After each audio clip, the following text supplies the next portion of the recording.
तो प्यारे बच्चों, डीएस शिक्षा परिवार में एक बार फिर से स्वागत है। और जैसा कि आप सभी जानते हैं, आपकी प्री बोर्ड एग्ज़ाम आ चुकी है और इस कोविड के संकट के कारण आप लोगों को घर से ही पेपर करके देना है। तो इसी पहल में आप लोगों की मदद करने डीएस शिक्षा परिवार फिर से आया है।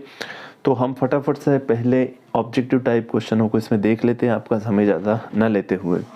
तो देखिए, पहला ऑप्शन आ रहा है आपके सामने कि सही विकल्प चुनिए। और आप लोग जैसे देख पा रहे हैं, 1 से लगाकर 5 तक वस्तुनिष्ठ प्रश्न है और प्रत्येक का 1 अंक मतलब, और टोटल 32 है तो 32 अंक निर्धारित किए गए हैं। तो सब फटाफट से हम देख लेते हैं। पहला ऑप्शन है आपके सामने कि भक्ति काल की समय सीमा है। तो भक्ति काल की समय सीमा है 1375 से संवत से लगाकर 1700 संवत तक इसकी समय सीमा है। वही रामचरितमानस की भाषा है। तो रामचरितमानस की भाषा है पूरी अवधि तुलसीदास जी ने लिखा है, अवधि भाषा में लिखा है इसे। और रौद्र रस का स्थायी भाव, जैसे ही नाम से ही पता चल रहा है, रौद्र मतलब ये कोई खतरनाक वाला ही होगा, और खतरनाक का मतलब होता है यहाँ पर क्रोध, है ना। रौद्र यानी क्रोध, जैसे भोलेनाथ शिव जी ये खतरनाक ही जब तांडव करते हैं तो बिल्कुल खतरनाक ही होते हैं ना। उसी प्रकार से उन रौद्र रूप जब धारण करते हैं शिव, तब क्या आता है, उन्हें क्रोध आता है। तो ये उनका स्थायी भाव हो गया। अब नेताजी की मूर्ति लगवाई गई थी। तो नेताजी की मूर्ति लगवाई गई थी नगर पालिका द्वारा। और चिकित्सालय का समास विग्रह होगा। देखिए, चिकित्सा पर आलय मतलब ये कुछ अलबेट नहीं रहा है। चिकित्सा का आलय ये भी नहीं होगा, क्योंकि चिकित्सा का आलय मतलब क्या, इससे भी कोई अर्थ नहीं निकल रहा है। वही चिकित्सा से आलय, इसका भी मतलब हमारा सा उत्तर एकदम सही होगा, क्योंकि चिकित्सा के लिए आलय होता है, मतलब इलाज करने के लिए, इलाज करवाने के लिए जो अस्पताल होता है। तो सीधा समास विग्रह का हमारा यहाँ होता है चिकित्सा के लिए आलय। अगला है चौथा, सांप निकलने पर डरकर भागे भोलानाथ आकर छिपे। तो वो छिपे थे मैया के आंचल में। चलिए, अब सेकेंड रिक्त स्थानों को सही विकल्प चुनकर हमें लिखना है।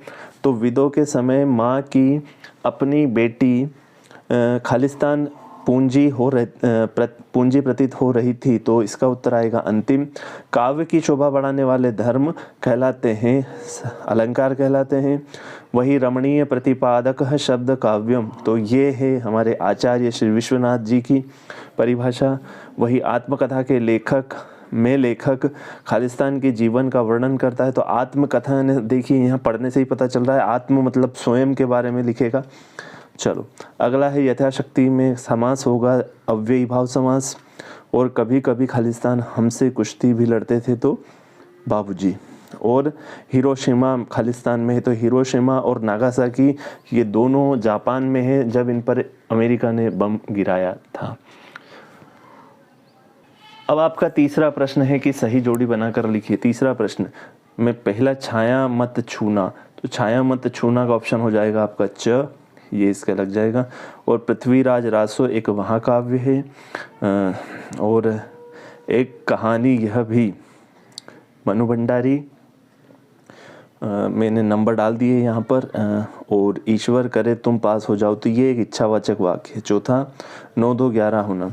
तो देखिए, हालांकि पांचवे का हमको ये लगाना पड़ेगा, लेकिन यहाँ पर जो आप लोग को ऑप्शन मिला है ये गलत मिला है, क्योंकि 9 2 11 का मतलब बिना मेहनत के लाभ प्राप्त करना नहीं, भाग जाना होता है। 9 2 11 मुहावरे का जो अर्थ होता है वो भाग जाना होता है। लेकिन ठीक है, अब ऑप्शन में आ चुका है तो अब आप यही लगाइए। और माता का आंचल आ जाएगा शिव पूजन सहाय। तो ये हमारा हो जाएगा छठा। अब अगले आते हैं हमारे एक वाक्य में उत्तर। तो विश्व के सकल जन कैसे हो रहे हैं। तो आपको लिखना है विश्व के सकल जन गर्मी से परेशान हो रहे हैं। वही तृप्त धरा का सांकेतिक अर्थ क्या है।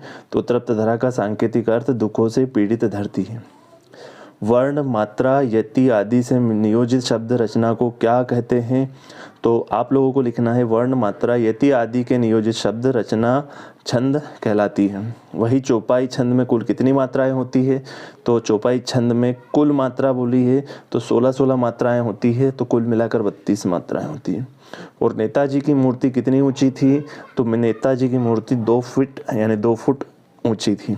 उपासना करने वाला क्या कहलाता है। तो उपासक कहलाता है। वही हिंदी का पहला आंचलिक उपन्यास कौन सा माना जाता है।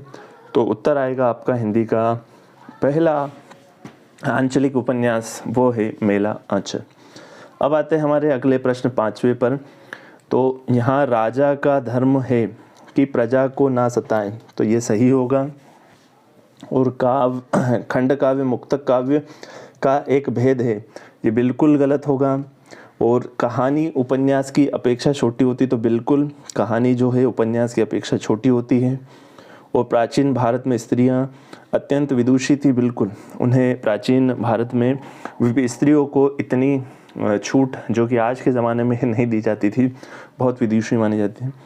सिद्धार्थ स्वयं सत है विधिवाचक वाक्य है, बिल्कुल सही है।